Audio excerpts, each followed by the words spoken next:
Get your ears wrapped around the Golden State Media Concepts Basketball Podcast. All the scoop you need to know from college basketball to the NBA and even March Madness. News of your rising stars. Topics on and off the hardwood. This is the Golden State Media Concepts Basketball Podcast.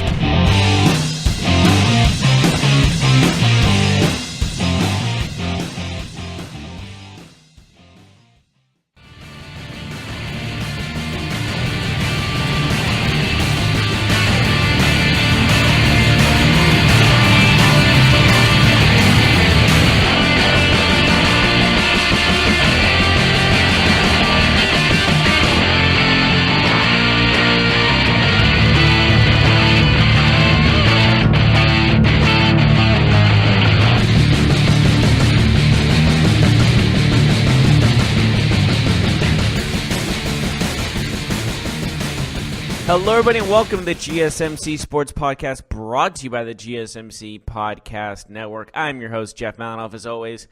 Got good things to talk about over the weekend. We got the NBA this weekend, see how everything went down. We have even some Alliance of American Football to talk about. More Bryce Harper news, and no, he hasn't been signed yet. Sigh. And even Kobe Bryant in the news. And he wins a championship, quote-unquote.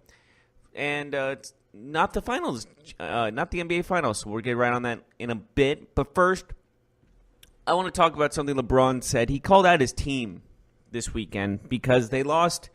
They went down to 29-30 this past weekend after losing to the Pelicans 128-115, and this was without Anthony Davis, the future Laker question mark. So what he said was they need to be comfortable with being uncomfortable. And this is the full quote. The last few years, everyone's so accustomed to the losses that I'm just not accustomed to. This is LeBron talking. I'm not accustomed to it.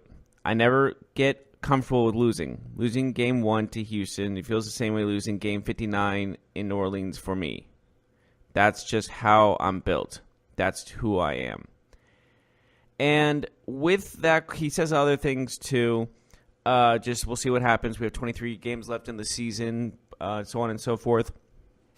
But the thing is with the Lakers, with that loss going down to 29-30, and with the Sacramento Kings actually winning this weekend against the Oklahoma City Thunder with a health. Well, they came off a double overtime victory. Granted, they were exhausted, but the Kings still managed to hold on and win. And I bring this up because they're fighting for the same exact spot, obviously, as the Lakers are for that 8th seed. I think that's what everyone's shooting for.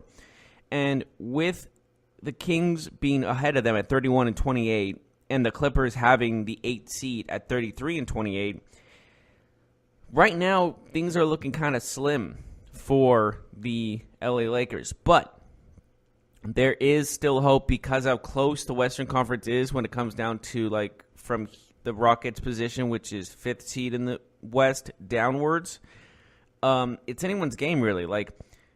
There are 3 teams in the Western Conference that have 33 wins. The Clippers, the Spurs, and the Jazz. And the San Antonio Spurs and Los Angeles Clippers have the same exact record at 33-28. Kings are right behind them at 31-28, and then it's the Lakers at 29-30, and then it's the Timberwolves at 28-31.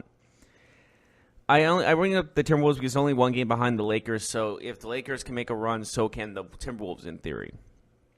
But I think the most crucial thing is, is it time to say that maybe there's a good chance we'll see LeBron not in the playoffs? Because he says this is playoff mode time. He activated it. Only won the game after he said that they won. But then he loses to a very weak Pelicans team. And I say that because they had no Anthony Davis. They didn't have their best player. And they're pretty weak without him, all things considered. So it's a major concern, honestly, when you're looking at over this and thinking, I know as soon as LeBron got signed with the Lakers, everyone was saying this team's immediately a playoff contender, and I agreed with them just because LeBron is known for this kind of thing where he takes a team that is mediocre at best and makes him into a championship contender. I mean, look at the Cavaliers right now. It's like the same team that was there, kind of the same team that was there last year. Obviously missing a couple players, but they had the key thing is they had LeBron, and that made them a contender immediately. You know, so how I see all this going down is, I'm going to go on a limb here and say they're not making the playoffs. I just don't see it. I know that's shocking to say, and I'm kind of shocked I say it myself, but I think we're about to see a LeBron-less playoffs. And that hasn't happened since like 2004. It hasn't happened since 2004. And that was his second year in the NBA. So we've been so used to him being in not just the playoffs, but the finals the last 8 years, since 2011. I mean, consecutively, that is. So without him there is going to be a huge. I don't think people will get used to it, to be honest with you, because I think some people are so used to the fact that he is in the playoffs. It's almost like he's already guaranteed a spot in the playoffs. But he went to the Western Conference. I think some people just kind of brushed over the fact he went to a much tougher Western Conference when they heard he signed with the Lakers, just because of the fact he's arguably and probably is the best player in the NBA right now. So I agree with the fact that he made them a contender, the Lakers. But I think we needed to remember that he is in the Western Conference now. He's not in the East anymore. This is his first time in the Western Conference. And it's not going too well so far. Maybe he thought he can handle it like he handled the East. I'm not sure. But I feel like you have to look at the fact that the West is a whole different ballgame than the East at the moment. Just by looking at the conferences and their records and looking at from the top 5 seeds in the Eastern Conference, they're all very good. They have the 5th place team, the Boston Celtics, have 37 wins themselves. And you're looking at the Western Conference and the top, you can say the top 5 teams there. The Houston Rockets are the number 5 team. They only have 34 wins. Granted, they're in a tougher conference. That's why it's maybe lower. And then you go from the 6th, 7th, 8th, and 9th seed have winning records. After the Celtics in the 5th seed, one team has a winning record, and that's the Nets at 31-30. The rest have losing records and are in the playoffs. So when you're looking at the top 5 seeds, they all have winning records. And then you have number 6 is the only one left with the winning record, and that's the Nets at 31-30. So they're basically a 500 team right now. Then you look at 7 and 8, 28-30, and 28-31, Detroit and Charlotte, who might not even make the playoffs. So we've seen multiple times that a losing record team get in the playoffs on the Eastern Conference side.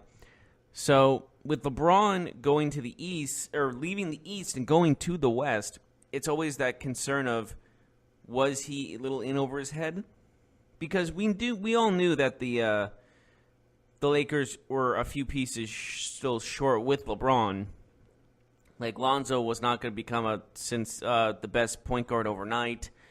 They still Kuzma was still playing extremely well, no doubt about it. Brandon Ingram was getting up there. But overall, this team still needs a lot of work. So, honestly, this might be a down year for the Lakers. It might still be, in theory, a rebuilding period. And maybe rebuilding period is maybe not the right word for it, but it's more along the lines of just like needing to add just more pieces to help LeBron. Because LeBron will need more help in the Western Conference than he has ever had in the Eastern Conference, and I truly believe that. It's not like I'm not downplaying his ability. No, absolutely not. I'm just saying that's how absolutely competitive the Western Conference is compared to the Eastern Conference. And overall, you got to look at the facts that LeBron is getting up there in age, but I don't think that's going to affect him much when it comes down to next season. But I think he may be doubting. He's obviously doubting his team at this moment, and I don't blame him after that loss on Saturday.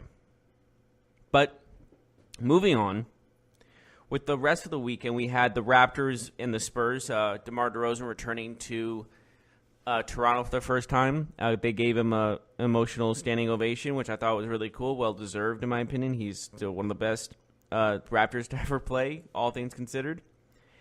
And though it ended on poorly for DeMar DeRozan because he was the one that kind of the guy that took his spot, if you will, kind of got stripped of the ball by Kawhi Leonard at the end of the game. There was about 18 seconds left. Kawhi stole it. Well, there was kind of a double team too, but Kawhi stole it, dunked it home, and then it was 118 to 117 at that moment, which they were going to foul and whatnot at that point. So that's why they got the extra 2 points. But overall, you got to look at the facts that the Raptors are looking still as an elite team. Leonard with 25, of course. Ibaka had 15 rebounds himself. Everyone's contributing through that. Jeremy Lin and Marc Gasol. I mean, Marc Gasol still is, let's just say, filling out the Kings, but still 7 rebounds, 6 assists, 4 points. Under 20 minutes. I mean, you can only do so much in that amount of time, but granted. But overall, that was the main game from Friday. And then you're looking into the weekend. Like I said, the Kings beat the Thunder after being close with the Warriors, which makes them which are giving everyone talks. And maybe the Kings are earning respect from a lot of the teams they play, which is a very cool thing to see when you're looking at a team that's been really at the gutter for so long and seeing them actually becoming competitive. It's like seeing the Browns. It's yeah, you want the best for the team that's always on the bottom, you know? Rockets beat the Warriors, which was a pretty big game, all things considered. And that was without James Harden. And without James Harden, that's a huge accomplishment for the Rockets, all things considered. Which is is the question was, is James Harden carrying this team to what they are? But I mean, Chris Paul with a 23-point, 17-assist game. Eric Gordon had 25 points himself. Kenneth Faried had a double-double himself, who is playing who I've really liked his play over the course of the year. Capella, he still can lead the Kings from his return from injury. 8 points, 15 rebounds. But this shows that this team is capable of winning without James Harden, and I think that's a huge, what's the word I'm looking for? It's a huge confidence boost for the Rockets going into the rest of the season. And as for the Warriors losing, they still played their darnest. I mean, Durant had 29, Curry had 25, Cousins had a double-double himself. But there was also Draymond Green with his minor injury. But what people are talking about that is he fell right in front of the head coach, Steve Kerr. Kerr didn't even notice until he looked down and saw him. There were other coaches, his assistant coaches looking down on Draymond and checking if he was okay. And I don't really know what he was looking at. I guess he just zoned out. I guess that's what you do when you're the coach of a very dominant team. You can zone out like that. But the man laid right down in front of him, legitimately at his knees, nearly touching the guy. And then there was about 5-6 seconds of him not noticing Draymond was hurt, which let the internet have some fun with that. They had some assumptions about how Steve Kerr was feeling. I don't think that, obviously none of them are true, but I think mainly I think it was just one of those things he just spaced out. I was looking at other things, looking at the rest of the game, and just didn't notice it. And I honestly, I think everyone has zoned out like that and been on autopilot once or twice. So that's all I'm going to say in defense of Steve Kerr. But Draymond says his ankle sprain he doesn't expect to miss much time, but with the time he will probably miss, it's going to put a damper on that defensive side. And of course, he's a good mover of the ball himself on the offensive side. He loves to bring out those assists himself. So, he only had 3 assists this game, but again, 24 minutes, he got injured. he brings a lot to the table, obviously, Draymond Green does. So losing him was not losing him for the next game or so, maybe more, depending on the seriousness of that ankle sprain, is a serious concern. And then you go to what happened yesterday on Sunday. The Knicks won a game. Their 18-home losing streak came to an abrupt end as they defeated the San Antonio Spurs 130-118. That hurts the Spurs more than anything. DeRozan still with a 32-point performance, still playing the best. He is the best player on their team with how much he's contributing. LaMarcus Aldridge was pretty limited with 21 minutes played still, but granted. And when you see like a guy with Dotson with 27 points, Dennis Smith Jr. trying to end a man's career on a dunk earlier in the game, and just overall, it's 18-game losing streak at home. Like, especially a home losing streak like that is absurd. Like, just a straight-up 18-game losing streak, like, you can see that happening when it comes down to these players in the on the Knicks, because it just like they're totally looking for next season. How I see it overall is it's a miracle. Well, not miracle, but it's like it needed to happen. They needed to get a win in Madison Square Garden, and they got it. And Samuel Jackson even made a little comment about at the Oscars, like they won today on Sunday when he was talking about. And I think he was just calling out Spike Lee too. Spike Lee was laughing because he wasn't even at the game. I don't think he was at the game. I'm not entirely sure, but if he was at the game and then was at the Oscars, I would not have been surprised. But right now, I just see it as a win that just needed to be made, I guess. And with this whole tanking thing going on, one win's not going to kill them. I still think they have a great shot at getting the number one overall pick and getting Zion and getting some huge superstars in the free agent market because they have all this money up available to give 2 max contracts out. So, honestly, we could be looking at the Knicks being a serious contender next season, depending on how the offseason goes and depending on their drafts case goes. And then, speaking of the Oscars, when you think Kobe Bryant, you think of NBA championships, not Oscar winner. Because Kobe Bryant won an Oscar last night. Yes. He was nominated for his he won for his Dear Basketball animated short, and it's just really incredible to see. Like, not only is this man an NBA champion 5 times over, he won a freaking Oscar. What can he not do? Like, this just puts it over the top of like, okay, I get it. He's great, you know, but that just adds on to his legacy of like how amazing his career is and how big his trophy case probably is. Because seriously, it's getting a little full. He might need to get a second trophy case, all things considered. And so with all that, we're gonna take a short break. When we come back, we'll actually talk about a little bit about the Bryce Harper situation, because it seemed like it was going to the Phillies, but it's not all going to the Phillies just yet. So we'll get right on that when we return.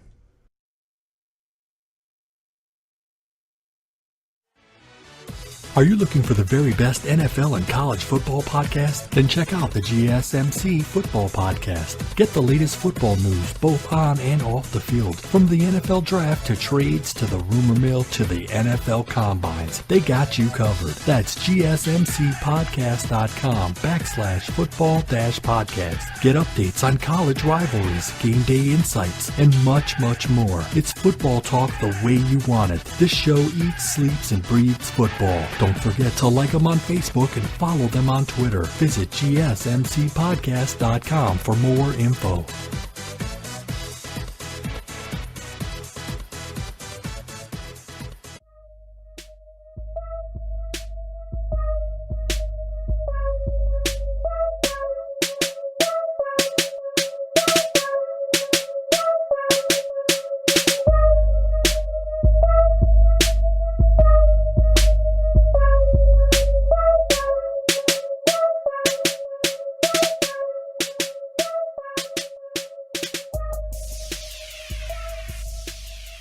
Hey everybody, welcome back to the GSMC Sports Podcast. You know, I was playing, it was funny, I was playing NBA 2K19 this weekend just for funsies.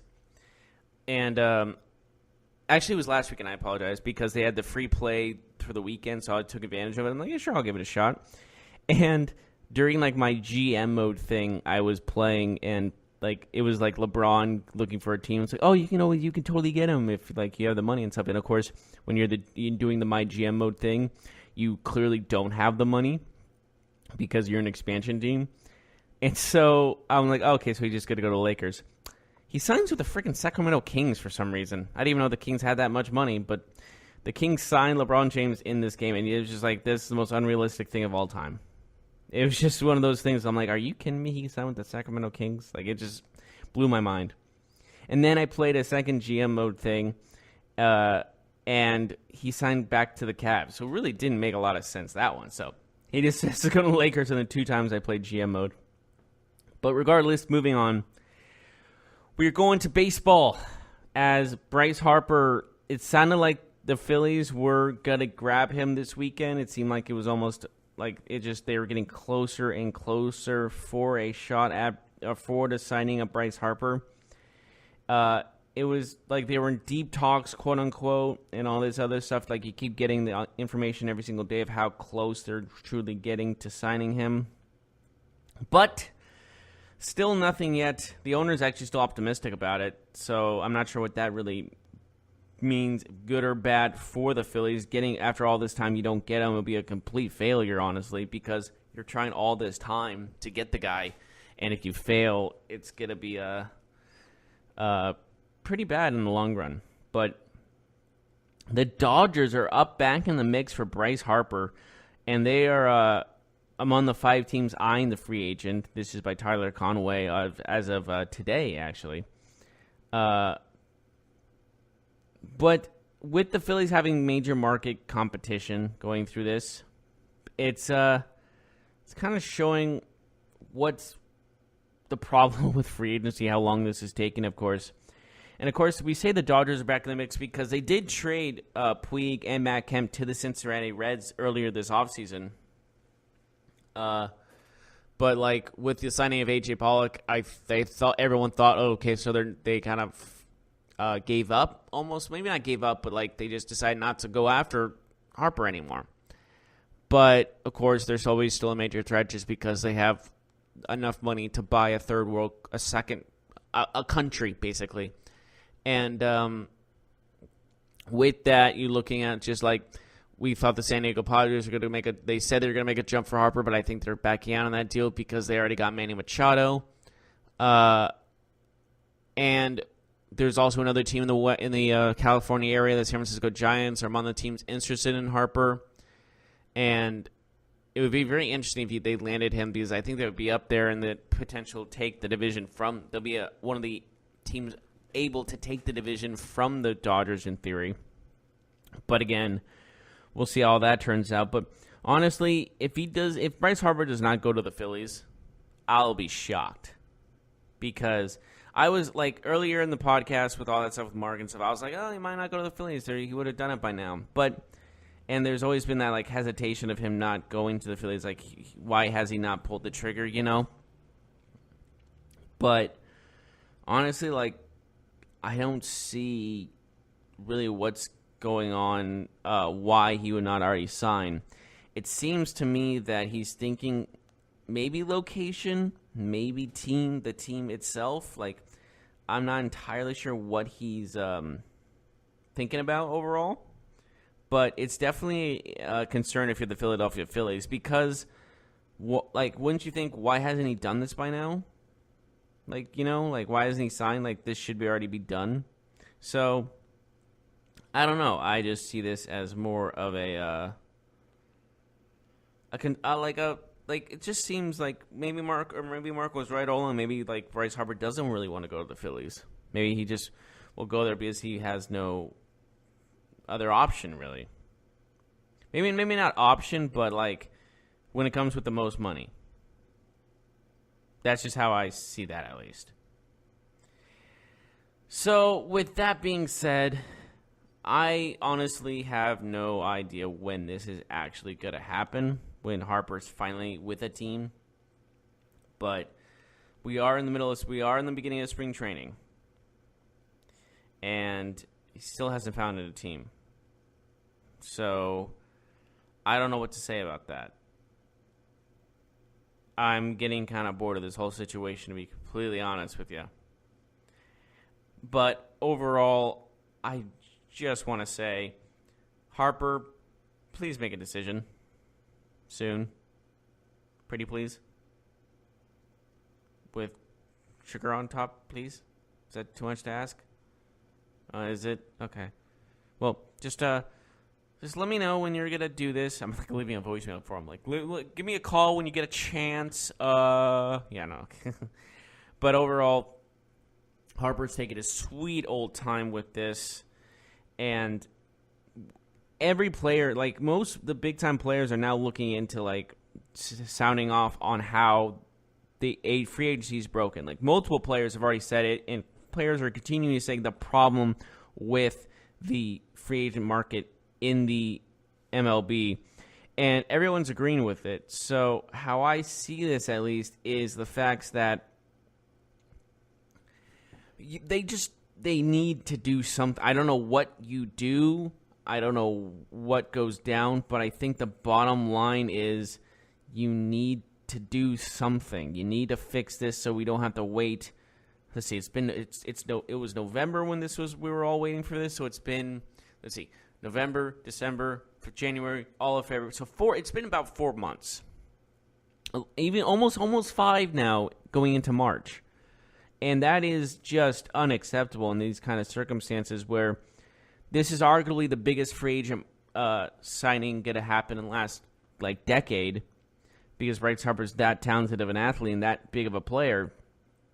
And then we're still waiting. That's just how I see it overall. It's just kind of disappointing. But what are you going to do? Well, I tell you what to do. Do it. You know? Anyways, that's just how I see it, at least. That they need to get this done. They need to get this done sooner rather than later. And they also need to fix this for next season so we don't have to deal with this when another superstar becomes a free agent. Because it's going to borderline ridiculousness now. And that's just the case. That just has to be it. But that's just my take personally on the whole Bryce Harper thing. And I think that's a lot of people's takes. Like, they're just sick and tired of waiting. But honestly, if I had to make a guess, I'm gonna guess a date. You know what? Let's just do this. I'm gonna guess a date when he will finally sign. As we are in the beginning of spring training, I will say by March 15th, he will sign with the team. I'm giving him another 3 weeks to sign with a team. If he doesn't sign by then, I will be actually I think then it will get to a point where people are going to be like, okay, make up your gosh darn mind already. Like, seriously. That will be in the 5-month range, in the middle of the spring training. And it's already going beyond ridiculous, but then that's just absurd at that point. So hopefully that doesn't happen. Crossing your fingers, crossing my fingers. I'm crossing your fingers too. I think we're all crossing our fingers that doesn't happen over at the end of the day, that all turns into what is going on. This is just a whole debacle now, this whole MLB free agency. But honestly, that's just how I see it happening. It just doesn't seem like the facts that Harper's going to find a team until someone gives him an overwhelming offer. But I don't think anyone's going to have the money to do that. I don't really know what the problems are. But looking for a long-term deal, he's offered short-term deals. He's saying long-term deals. The only teams that really offered him long-term deals, I think, are the Phillies. But it doesn't seem like he wants to go to the Phillies. It's just this whole... It's like a soap opera. Or like a high school drama. You know? Like, the girl likes Billy, but Billy doesn't want to be with her as much as she wants to be with him. But this guy named Drake really wants to be with her, and she thinks he's kind of cute, but doesn't really want to be with him.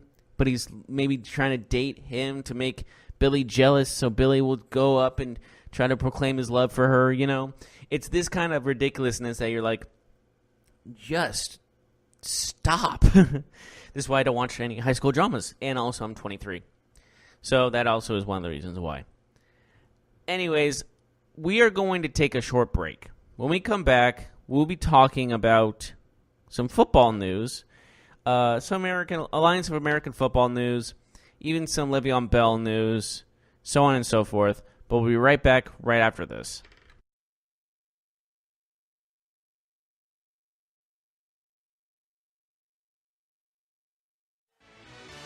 Check out the show that's built on the MMA. From the UFC to extreme cage fighting, they got the fights covered. Check out the GSMC MMA podcast. Get the latest news on past or upcoming fights. Join us as we talk to and about some of the biggest names in the MMA, past, present, and future. When it's the fight game, there's just one show to check out. GSMCpodcast.com/MMA-podcast. Don't forget to like them on Facebook and follow them on Twitter. Visit GSMCpodcast.com for more info.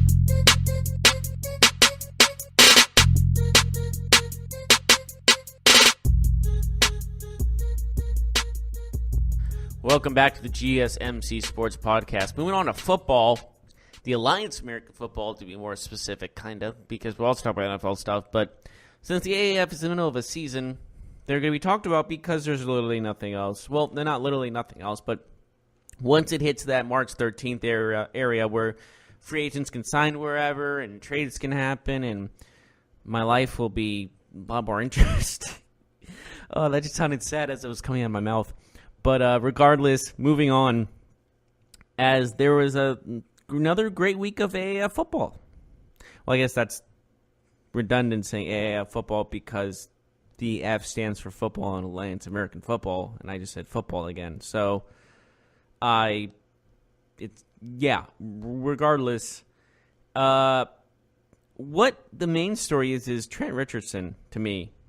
He scored not one, but two, not two, but three rushing touchdowns this past weekend in a win for the Birmingham Iron. Still probably my favorite team name over the Atlanta Legends. And poor Atlanta Legends moved down to still a winless record. And how that's all going down mainly is just like they're not being very legendary. That's just how I see it. Maybe their name is bad luck. But with Trent Richardson, the question remains to me, is an NFL team going to give him another shot? This is obviously what the AAF is for. And with the Iron and Trent Richardson's team being 3-0, and him having a couple rushing touchdowns, but it's hard to say what his actual future holds in football because the fact when he was drafted number 3 overall by the Cleveland Browns, it was obviously like a good pick. People liked that pick. He thought this guy could be a franchise running back. I always thought he could be a very solid running back. Maybe not the franchise of the face of the team, but definitely a main contributor to their offense. And what I see from this now seemed like he was basically a meme, all things considered. If you don't remember this, it was basically just a picture of him missing a gigantic hole and then going right into the offensive lineman where the other defenders were and not going into the hole like a regular running back would. And just a lot of people were just doubting his football IQ and like knowing where to go and knowing really how to work things out when it comes down to on-the-spot movements as a running back, because you can look at the setup of the defense and think, okay, this is going to happen or this. But once you get that ball, it's going to be a lot of almost improvisation, and he's just not that kind of player. He's a guy that just runs into wherever he's going and just doesn't really maneuver very much, it feels like. But how he's been playing, I wouldn't be surprised if he gets a tryout of some kind or an opportunity in the preseason for an NFL team or something of that nature. But overall, I don't know. People are saying he's going to revitalize his career or he's in a revival period. I'm still skeptical because I've seen what he can do. And him just turning the clock or just turning into his college self just like that is hesitant to me. So we'll see how his career turns. We'll see how his AAF career continues. But we do have another undefeated team in the Orlando Apollos and Steve Spurrier as a coach as they beat the Memphis Express 21-17, and poor Mike Singletary loses again. And we might see a firing. Who knows? I'm probably not. And then the Arizona Hotshots, the favorites to win this whole league, lost to the Salt Lake Stallions, 23-15 themselves. So, basically, this week was actually pretty fun. There were a lot of highlights in the passing department, too. Like, there was a tip drill kind of play by the Apollos. It was the tight end kind of tipping it for the Orlando Apollos. It was pretty cool, all things considered. And honestly, all the games are pretty entertaining to watch. Like, these games are not like how do I explain this? It's not like just it's not like a practice squad versus a practice squad. It's actually pretty competitive, all things considered. It's actually pretty entertaining. So if you haven't even given the American Lions of American football a chance, I recommend you do. So that's just my take on it. But sticking with football, people are very concerned about a particular running back in the NFL, of Le'Veon Bell, the free agent, as he's recently weighed in at 260 pounds. And people are saying, is he out of shape? Is his and are questioning his work ethic and stuff like this, and that might really throw off some people to the trail of going for him or signing for him or pushing for him because of the fact of his weight. But then he posted on, I think it was Instagram, him working out and this such, and he says it's not going to be a problem. Obviously, he's trying to resell himself and put him back up in that free agent market stock, which he's obviously still going to be high in.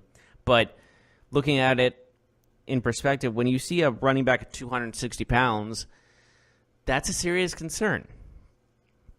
I mean, a running back should not be closer to 300 pounds than to 200 pounds. I mean, I know Le'Veon Bell's kind of a bigger guy than most. Like, he's pretty built. Last time I saw him play, at least. And he's a very patient runner. He's more of a power. He's not I wouldn't call him a speed back, but he has quickness and patience, and he can also run over people. He's kind of a all-around running back. But definitely him being 260 pounds might throw some people away, might sell some people to not buy him, to not go for him. And it's understandable to think about it like that, but honestly, if I'm like there's still like talk with the Jets and the Colts and other AFC teams and other tons of and multiple other teams pushing for Le'Veon Bell, I don't think when it comes down to like the team with the most money, like the Colts, are gonna be hesitant to buy him because of the fact they have all that money. So if he's looking for that $80 million, he's got to still sell some people that he can that 260 will not be an issue if he wants this humongous contract for a running back.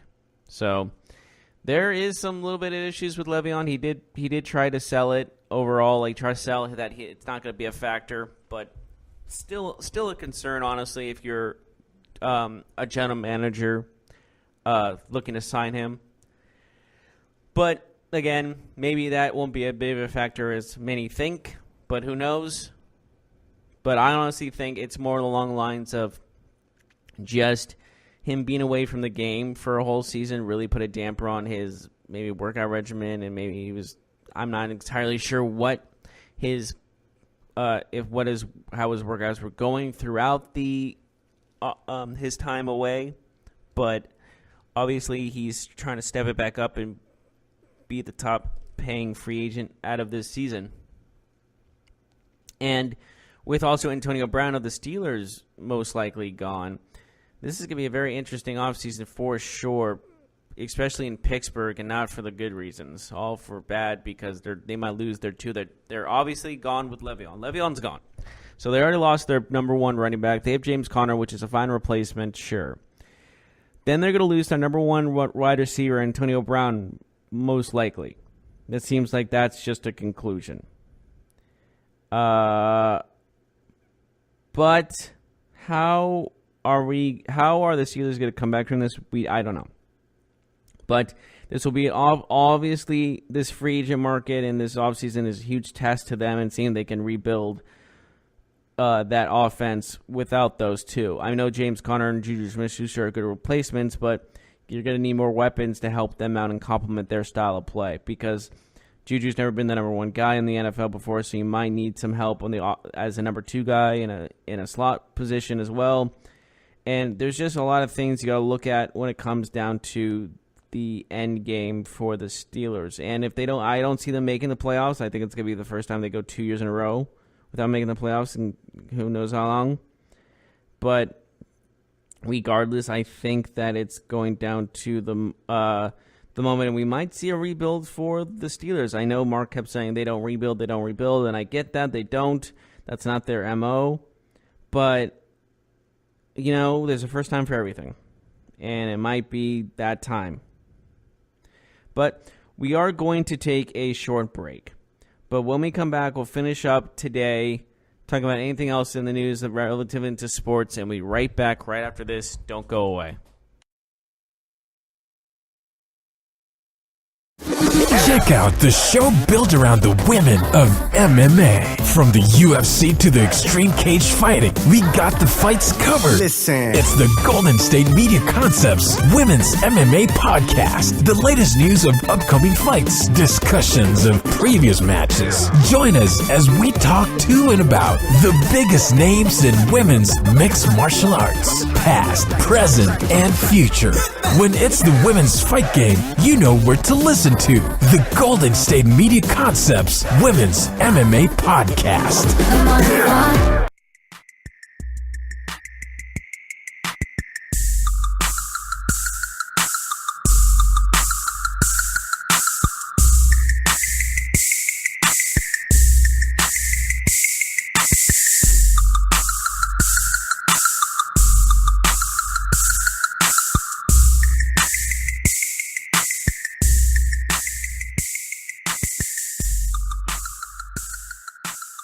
Welcome back to the final segment of the GSMC Sports Podcast, where we're finishing up here.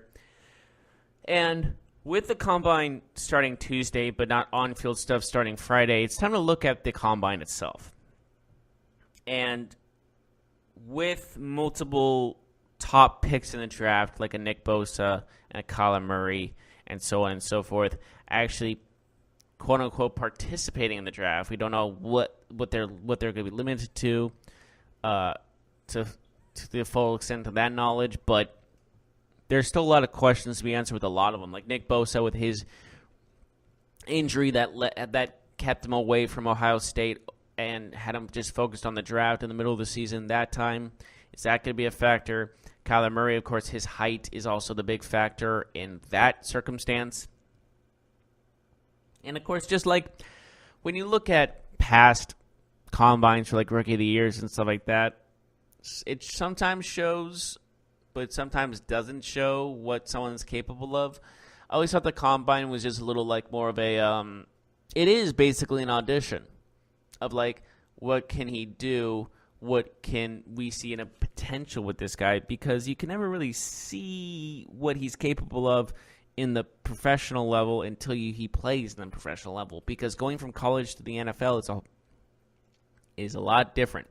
Because how many times have we seen a guy tear it up in college and just be non-existent when it comes down to the NFL? I mean, there's countless number of times that's happened. So, best way to see it is You could see him through the combine, but honestly, I think it's just based off just how healthy a guy is and how his work ethic is also a possibility when it comes down to the combine. But honestly, I've never been super into the combine. I've always had it on in the background when I'm doing some other things and just checking out who runs the 40 the fastest and whatnot. But overall, you're looking at the combine as basically how healthy a guy is or his official weight and height. I think that's mainly the bottom line when it comes down to it. Maybe I'm just speaking the obvious. I'm not sure, but regardless, it's one of these things in where you're looking at the potential of a player, and it's so hard to see the potential of a player too. And it's all circumstance, and it's all just we'll see how it all goes down. But it seems like the mock draft has everything already in check. There is talk if Nick Bosa is really going to go first, but I think bottom line is he will go first unless something drastic appears to have happened in the combine or something it gets exposed. I'm not who knows, but overall you're looking at a very interesting combine, mainly for Kyler Murray, because this is going to hurt him or maybe even save him, get him into the top 5. And the thing is with the draft, we don't know who's going to be the first quarterback taken in that draft. We multiple mock drafts have people in different situations.